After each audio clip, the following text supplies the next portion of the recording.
All right, shalom, shalom, boys. Here, well, out and about today. I gotta go and check on a lawnmower. My lawnmower damn broke a piece on it. I gotta get welded back.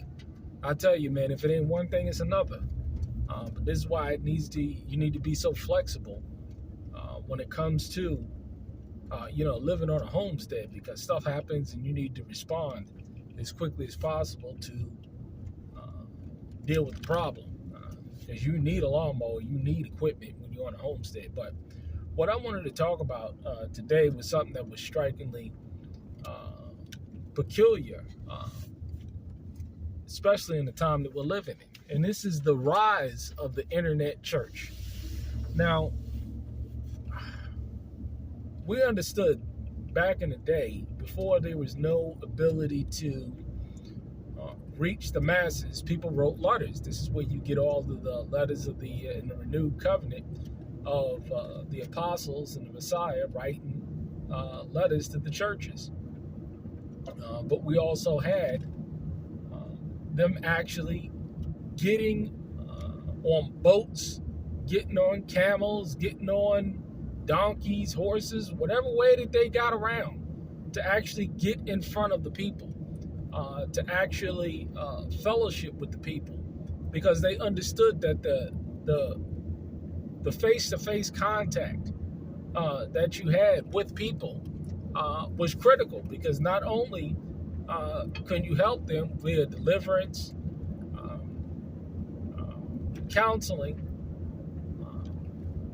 you can also break bread with them. You can also answer their questions. You can also have that human interaction, and that's where it comes where, you have that discernment when it comes to the people that you're interacting with, whether it's brother to brother or brother to apostle or pastor to brother or whatever that interaction may be. And this is where the notion of iron sharpening iron comes from.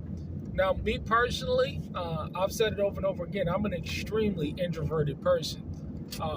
Sure, do I have to deal with clients? Do I have to deal with the public? Sure I do. And I understand, in spite of being an introverted person, that there is a certain degree of physical interaction, person-to-person interaction that is necessary for our own personal sanity and our own personal growth. We need one another, in spite of the fact that, whether you're introverted or extroverted, we need that interaction, because iron sharpens iron. I understand this full well. This is why it's so important to build healthy relationships. But when you have a situation where you have people that start these internet ministries, these internet dating and coaching and all of this stuff, and they want to give all types of advice or whatever, there's an element that's missing from it, and that is the human element, the human interaction. And this is something that you can't get via the internet. Sure, people can get together and do podcasts and do sermons or whatever, and that's all fine and well, but you need a personal interaction with these people, because we live in a world where people can get up on social media, right? And it's an epidemic. People get up on social media and they cheese and they praise and this, that, and the third. But we have an epidemic of people. They get up and they spill all their relationship advice on the internet, right?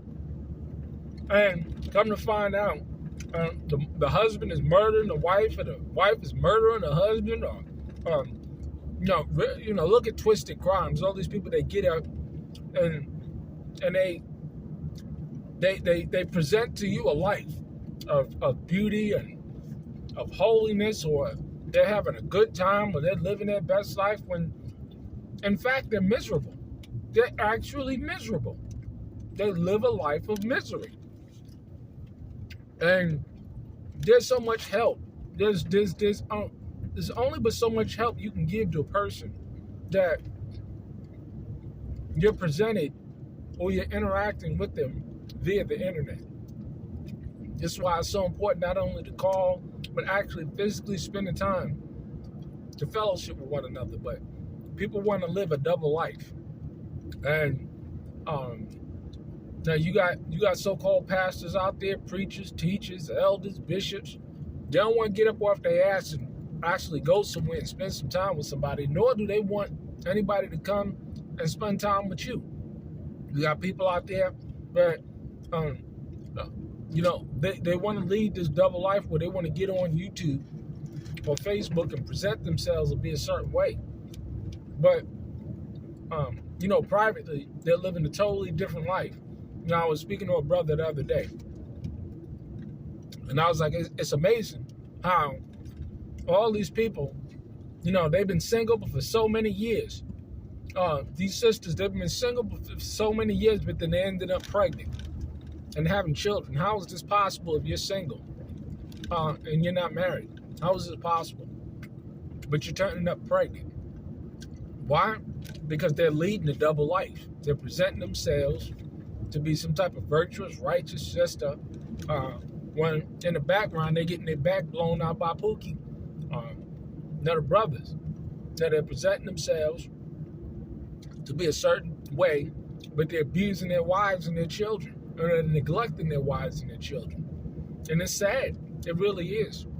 But this is why it's so important to have that human interaction, because, you can get up on camera, and preach a sermon. You can get up on camera and do that all day long. And I understand why people do it, because they're lazy and there's money. And if the only way you can hustle the people is YouTube views and monetization, and you're lazy and you don't want to put in the actual footwork to help out people, that's exactly what they're going to do. So you see, there's a one-to-one, there's a symbiotic relationship with the people who want to get on YouTube, Facebook, Instagram, Snapchat, whatever it is they want to get on, in front. Like they're receiving the word, like they're receiving some type of correction, but in their personal lives, because there's no interaction there, they're running dirty. And likewise, you got the people who want to get up there and claim that they're pastors and preachers and teachers and elders and all this stuff, but you'll never see them getting up off their ass and going nowhere, or sitting down and fellowshipping. Why? Because they themselves are lazy. And it's a hustle. It's all a hustle. It's all just to line their pockets, because they don't want to get anywhere. They don't want to do any work. They don't want to produce anything. So this is why you have this symbiotic relationship. This is why you have this explosion of these internet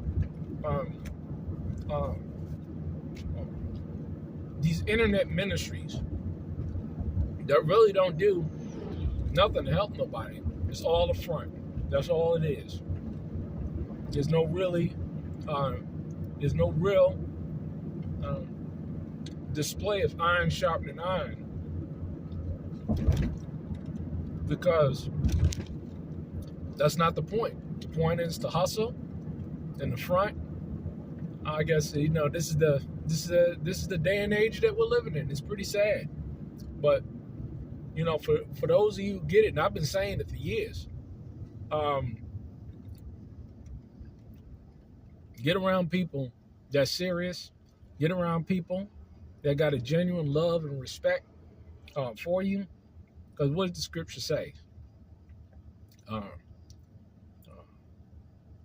Two or more together, there he is in the midst. When you got 2-3 families, there he is in the midst. People don't understand it. It ain't got to be about 30, 40, 50, 100, thousands of people. We're supposed to be little sanctuaries. What did he say again? The 2 or more gathered in my name, there I am in the midst. I mean, it's a simple word.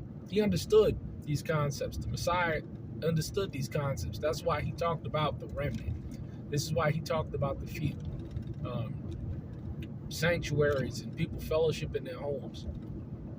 But people, when you want to live a double life, when you want to front, you ain't going to do it. Because iron sharpens iron.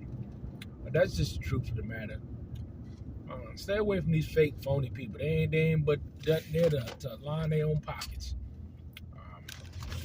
Get around some true, faithful people and develop some good, healthy relationships. Therein, you will find good fellowship and good personal development.